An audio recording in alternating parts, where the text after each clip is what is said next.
Hello மக்களே, welcome back to my channel.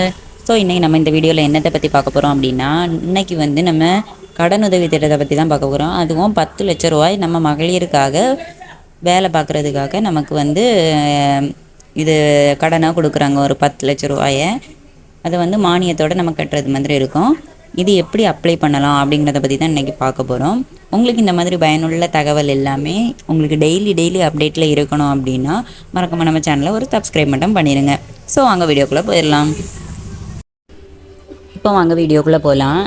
இதில் பார்த்திங்கன்னா நமக்கு வந்து நம்ம மகளிருக்கு மட்டுமே ஒரு 10 லட்சம் வரைக்குமே கடன் தொகை கொடுத்து நம்ம தொழிலை வந்து முன்னேற்றத்திற்கான ஒரு விஷயத்தை தான் நம்ம தமிழ்நாடு அரசு கொண்டு வந்திருக்கு. அதை பற்றி டீட்டெயிலாக தான் இதில் நம்ம பார்க்க போகிறோம். இதில் பார்த்திங்கன்னா உங்களுக்கே தெரியும், சிறு குறு மற்றும் நடுத்தர தொழில் நிறுவனங்கள் துறை அதுலேருந்து தான் கொடுத்துருக்காங்க.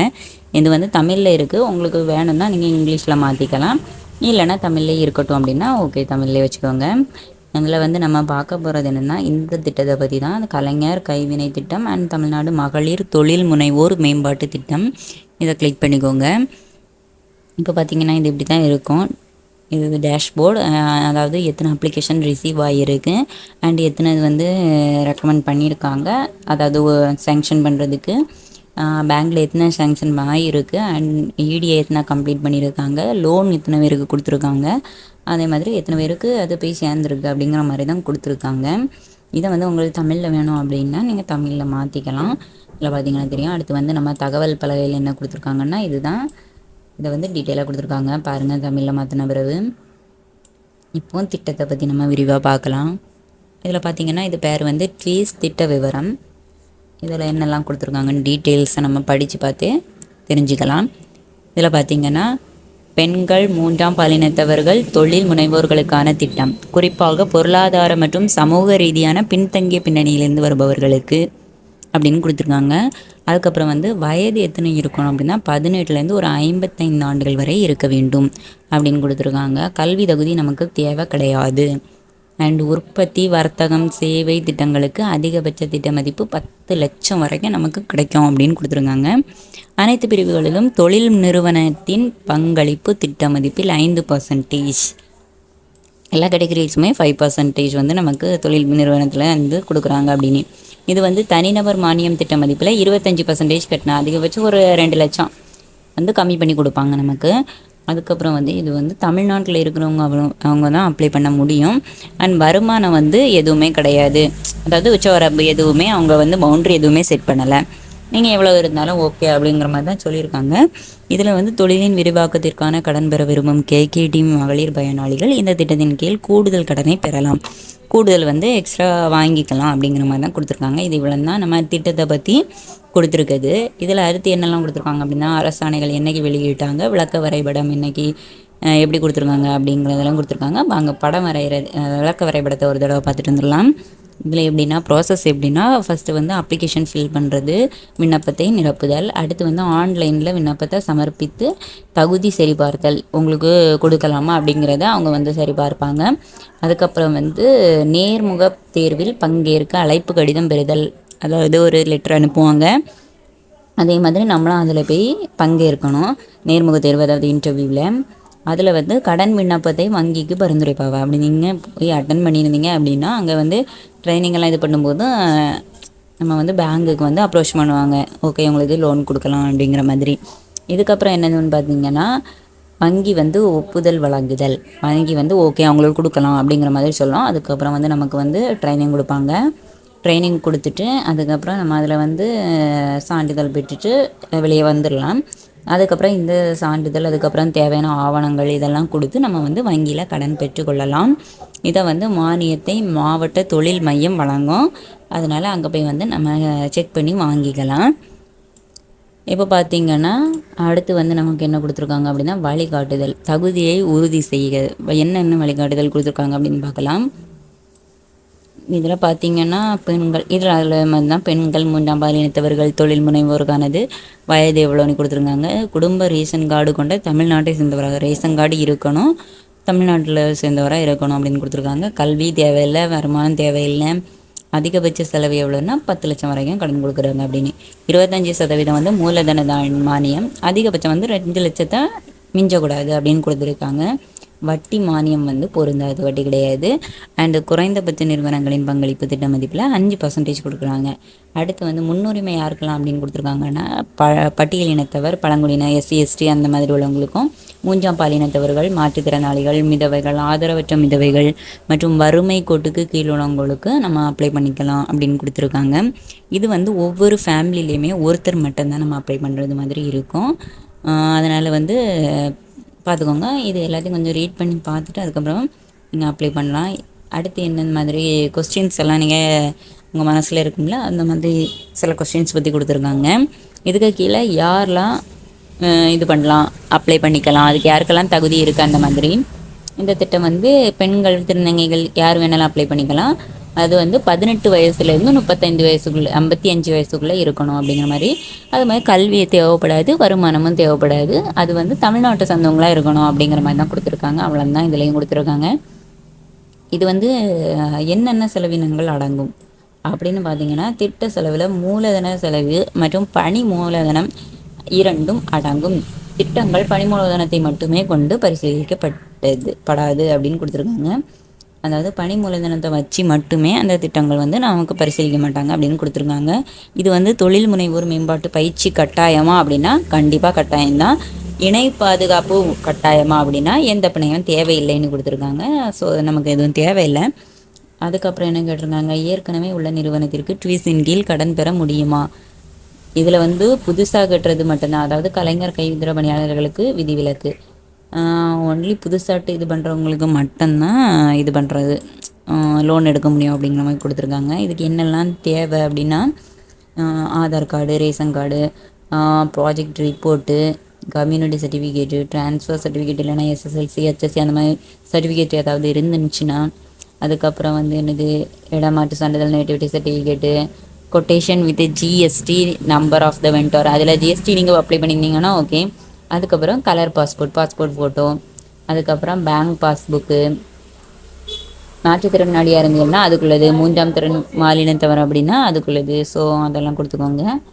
அதுக்கப்புறம் என்னது, ட்விஸ் திட்டத்தை அமல்படுத்தும் அரசு நிறுவனம் எதுனா, மாவட்ட அளவில் மாவட்ட தொழில் மையம், சென்னையில் மண்டல இணை இயக்குனர் அலுவலகம், தொழில் வணிகத்துறை அப்படிங்கிற இடத்துல இருந்து தான் இது இயக்கிட்டு இருக்காங்க. இந்த திட்டத்தில் கடன் பெறதுக்கு தகுதியான தொழில் வகைகள் அப்படின்னு பார்த்தோம்னா, இதில் வந்து கிராமப்புறம் மற்றும் நகர்ப்புறம் உட்பட்ட மாநிலத்தில் அனைத்து பகுதிகளில் உள்ள பொருந்தும் பயிர்களை வளர்ப்பது, நேரடி விவசாய நடவடிக்கைகள், கால்நடை வளர்ப்பு, ஆடு மாடு வளர்க்குறது, அந்த மாதிரி. இதில் 2021 எதிர்மறை பட்டியல் தவிர பொருளாதார ரீதியான சாத்தியமான அனைத்து புதிய உற்பத்தி அந்த மாதிரி வேலை பார்க்குறவங்க வந்து இதில் அப்ளை பண்ணிக்கலாம் அப்படிங்கிற மாதிரி தகுதி இருக்குது அப்படின்னு கொடுத்துருக்காங்க. அதுக்கப்புறம் பார்த்திங்கன்னா, இத்திட்டத்தில் கடன் பெற தகுதியான வங்கிகள், தேசியமயமாக்கப்பட்ட வங்கிகள், தனியார் துறை வங்கிகள், சிறு நிதி வங்கிகள், வங்கி சாரா நிதி நிறுவனங்கள், அதுக்கப்புறம் வந்து டிஐசிஓ, டேக்யூ வங்கி மற்றும் பிற கூட்டுறவு வங்கிகள்லாம் இதில் வந்து நமக்கு வந்து கடன் தரதுக்கான எலிஜிபிள் அப்படின்னு கொடுத்துருக்காங்க. தொழில் வகைப்பாடு வாரியாக அதிகபட்ச திட்ட மதிப்பு என்ன? அதிகபட்சம் மட்டும் நமக்கு ஒரு 10 லட்சம் வரைக்கும் இருக்குன்னு கொடுத்துருக்காங்க. திட்டத்தில் கடன் பெற தொழில் முனைவோரது பங்கீடு, திட்ட மதிப்பீடு 5% முதலீடு செய்யணும் அப்படின்னு கொடுத்துருக்காங்க. எவ்வளவு தொகை வரை வங்கிகளில் கடன் கோரலாம் அப்படின்னு பார்த்தீங்கன்னா 25% உட்பட 95 திட்ட செலவில் கடனாக கொடுக்குறாங்க அப்படின்னு கொடுத்துருக்காங்க. அதுக்கப்புறம் என்ன கொஷின்ஸ் எல்லாம் இருக்குது அப்படின்னு பார்த்தீங்கன்னா, வங்கிகளில் இத்திட்டத்திற்கு பெறும் கடன் தொகைக்கு செலுத்த வேண்டிய வட்டி விகிதம் எவ்வளவு அப்படின்னா, இந்திய ரிசர்வ் வங்கியின் வழிகாட்டுதலின்படி நம்ம வட்டி விகிதம் கொடுக்குற மாதிரி இருக்கும் அப்படின்னு கொடுத்துருக்காங்க. கடன் தொகையை திரும்ப செலுத்தப்பட வேண்டிய கால அளவு ரிசர்வ் வங்கியின் வழிகாட்டுதலின்படி திருப்பி செலுத்தும் காலம் வங்கியால் நிர்ணயிக்கப்படும் அப்படின்னு கொடுத்துருக்காங்க. அந்த பேங்க்ல உள்ளவங்க தான் அதை இது பண்ணுவாங்க. அதிகபட்ச மானியமாக அரசாங்கம் வழங்கும் தொகை எவ்வளோன்னா, திட்ட மதிப்பீட்டில் 25%, அதிகபட்சமாக 2 லட்சம் வரை அரசு மானியம் வழங்கப்படுகிறது அப்படின்னு கொடுத்துருக்காங்க. ஒரு கடன் திட்டத்திற்கு வேறு நிதி நிறுவனங்கள் வங்கிகளில் கடன் பெற இயலுமா அப்படின்னா முடியாது. ஒரு இதுக்கு தான் லோன் கொடுப்பாங்க. இதுக்கு கீழே வந்து யார் வந்து வேறு அரசு திட்டங்களில் ஏதாவது இருந்து நம்ம இதில் இது பண்ணலாம் அப்படின்னு கேட்டோம்னா, இதற்கு முன் மத்திய மாநில அரசின் திட்டங்களை மானியத்துடன் கூடிய கடன் பெற்றிருத்தல், மத்திய மாநிலத்தில் எதுலையும் கடன் இருக்கக்கூடாது அப்படின்னு கொடுத்துருக்காங்க. அதுக்கப்புறம் என்னென்னா இந்த திட்டத்தின் கீழ் பயனாளிகள் எவ்வாறு தேர்ந்தெடுக்கப்படுகிறார்கள். அதுதான் சம்மந்தப்பட்ட நம்ம மாவட்ட தொழில் மையத்தில் பொது மேலாளர் சென்னை மண்டல இணை இயக்குனர் தலைமையிலான மாவட்ட பணிக்குழுவால் நேர்காணல் செயல்முறை மூலம் பயனாளிகள் தேர்ந்தெடுக்கப்படுகிறார்கள் அப்படின்னு கொடுத்துருக்காங்க. இதில் வந்து இந்த திட்டத்திற்கு நேர்காணல் குழு உறுப்பினர்கள் யாரெல்லாம் அப்படிங்கிறதையும் கொடுத்துருக்காங்க. அதையும் பார்த்துக்கோங்க. இது எல்லாத்தையும் கொஞ்சம் ரீட் பண்ணி பார்த்தீங்கன்னா உங்களுக்கு புரியும் யாரெல்லாம் அப்படின்னா அந்த பெண்கள், அதுக்கப்புறம் வந்து 3ஆம் பாலினத்தவர், அந்த மாதிரி உள்ளவங்க. படிப்பு எதுவுமே தேவை கிடையாது. இப்போ வந்து அதில் கொடுத்துருக்காங்க என்னென்னா நம்ம இப்போது ஃபார்ம் எப்படி ஃபில் பண்ணுறது அப்படிங்கிறத கொடுத்துருக்காங்க. இப்போ நீங்கள் பார்த்தீங்கன்னா ஆன்லைன் அப்ளிகேஷன் இப்படி தான் இருக்கும். ஆர்கனைசேஷன் டைப்பு இதில் வந்து நம்ம என்ன இதில் இருந்து நம்ம வரோம் அப்படின்னா தனிநபர் உரிமையாளர் அப்படின்னா தனியாக எடுக்கக்கூடியது, பார்ட்னர்ஷிப்பாக இல்லை ப்ரைவேட்டாக, லிமிட்டடில் வரையறுக்கப்பட்ட பொறுப்பா அப்படிங்கிறதுல ஏதாவது ஒரு ஆப்ஷன் நமக்கு இருக்கும்ல, அதை கொடுத்துக்கணும். அதுக்கப்புறம் இந்த டீட்டெயில்ஸ் எல்லாம் ஃபில் பண்ணுற மாதிரி இருக்கும். உங்கள் பேர், அந்த பாலினம் என்னது, இனம் என்னது, மதம், திருமணமானவரா, பயனாளி வகை எந்த வகையில் வரோம், பிறந்தநாள் இது, அப்பா பேர் என்னது, அட்ரஸ் என்னது, இதெல்லாம் ஃபில் பண்ணி நீங்கள் கொடுக்குறது மாதிரி இருக்கும். அப்புறம் வந்து communication address, Aadhaar number, phone number, அதுக்கப்புறம் இமெயில் ஐடிஸ் இதெல்லாம் வந்து நீங்கள் க்ரியேட் பண்ணி கொடுக்குறது மாதிரி இருக்கும். குவாலிஃபிகேஷன் என்னென்னா கல்வி தகுதியெல்லாம் இது தேவையில்லை. அப்படி இருந்துன்னா கொடுத்துக்கோங்க. மாதிரி இதற்கு முன் மானியத்துடன் கடன் பெற்றவரா அப்படின்னு கேட்டிருக்காங்க. என்னென்னா இருந்துன்னு கொடுங்க, இல்லைனா இல்லைன்னு கொடுத்துக்கோங்க. அதுக்கப்புறம் வந்து இது கூட என்னென்ன டாக்குமெண்ட்ஸ்லாம் அப்லோட் பண்ணணும் அப்படிங்கிற மாதிரி கொடுத்துருக்காங்க. ரேஷன் கார்டு, அதுக்கப்புறம் வந்து ஆதார் கார்டு, கம்யூனிட்டி சர்டிஃபிகேட்டு இதெல்லாம் கொடுத்துட்டு வந்து ப்ரொசீட் கொடுக்கணும்.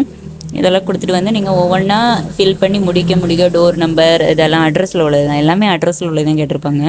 அதுக்கப்புறம் பேங்க் டீட்டெயில்ஸ் கொடுத்துருப்பாங்க. பேங்க் டீட்டெயில்ஸ், எவ்வளோ கடன் வேணும், அந்த மாதிரி எல்லாம் கொடுத்துருப்பாங்க. இதெல்லாம் கொடுத்துட்டு நீங்கள் அப்ளை பண்ணிட்டீங்க அப்படின்னா இந்த மாதிரி வரும். இந்த மாதிரி பேஜில் வந்து நீங்கள் வந்து ஃபஸ்ட்டு வந்து ட்ரான்ஸ்ஃபர் சர்டிஃபிகேட் இருந்துச்சுன்னா அதை அப்ளை பண்ணுற மாதிரி இருக்கும். அதுக்கப்புறம் வந்து Aadhaar card, community certificate, project report இதெல்லாம் வந்து நீங்கள் அப்ளை பண்ணுற மாதிரி இருக்கும். வேறு வந்து அவ்வளோதான். இதில் வந்து டீட்டெயில்ஸ் வந்து நீங்கள் அப்ளை பண்ணுற மாதிரி இருக்கும்.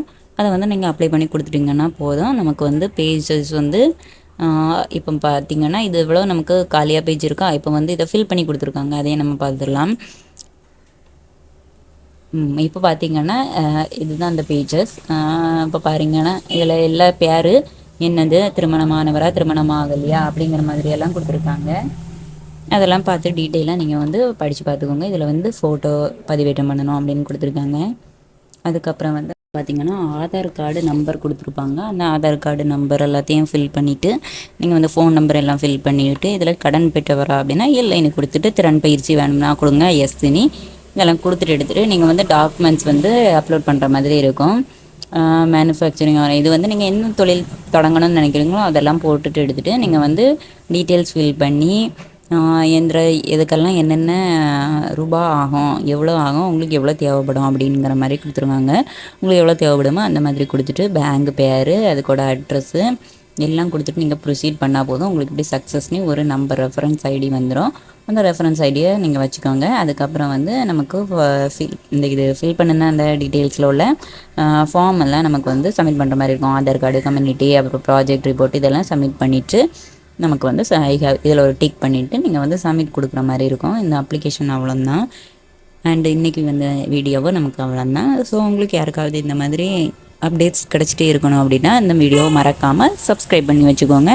So bye. இன்னொரு வீடியோவில் நம்ம நாளைக்கு மீட் பண்ணலாம்.